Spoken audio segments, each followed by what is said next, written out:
But I didn't know how to get the message out to people. I didn't know what to do. And my wife came over to me and showed me an online flyer for a protest. And I had laughed about a protest. Give me a break. She's like, well, what else are you going to do? And I didn't have a better idea. She was right. I said, okay, let's go to this protest. So we went down to Queen's Park, and this was like the end of March 2020. I don't remember the exact day. But it was, as you might expect, a fringe minority with people with weird signs and weird haircuts and everybody completely disorganized. Nobody knew everybody. It was just like watching a bunch of chickens with their heads cut off, including myself. I'm not going to lie. So I didn't know what to do, what to think. And before I could even figure anything out, I saw the mainstream media show up, which I thought was weird because normally they don't want to cover a protest. But it made sense because our protest was so pathetic. They wanted to cover it and show everybody how bad we looked. And so I knew exactly what they were doing, and I saw what they were doing, so I got upset, and I grabbed the camera of the CBC, and I pushed it on me, and I just gave them a piece of my mind. I just ranted for about 30 seconds. And then everybody around me heard my voice and heard what I said, and some little old lady walked up to me, and she's like, you are a very good speaker. And she hands me a megaphone. She's like, I want you to speak.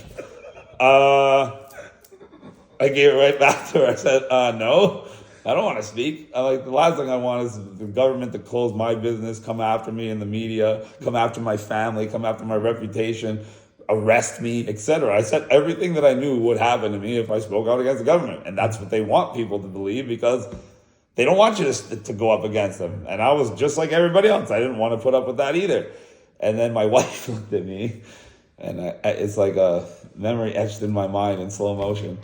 And she looked at me and said, you know what's going on, you know how to talk to people, and you're a leader. She said, if you don't speak out, everything that happens is going to be your fault. So yeah, that's what she said. And she pointed at me like that, and she said it in front of the little old lady who looked like she was about to cry because I gave her a megaphone back. So what the hell would you do at that point? I grabbed the damn megaphone, I started talking. And then I realized when I speak, I have this uncanny ability to actually make people listen to me. Who knew? So I started speaking, and we started protesting, and we came up with the Just Say No movement. It just hit me. I was like, this is all psychological operation. They're programming the people. They have been programming the people for years, if not decades. I'm like, so why don't I just use some of their programming against them? The Just Say No movement was one of the most widespread movements in the anti-drug campaign, and it's literally etched in everybody's mind. I don't care if you're 6 years old or you're 65 years old. So I came up with the idea of just say no to the mask, just say no to the vaccine, just say no to COVID in general. And it immediately went viral on virtually every continent around the globe. And we started a massive movement. And it was a way not only to make people aware, but to let them know that they weren't alone. And a lot of people thought like them. And it actually sparked that whole global movement. And I would like to put this out there too.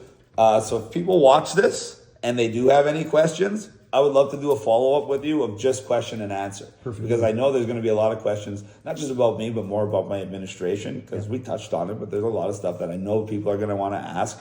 And the more questions I get, the more on the pulse of Toronto I will be.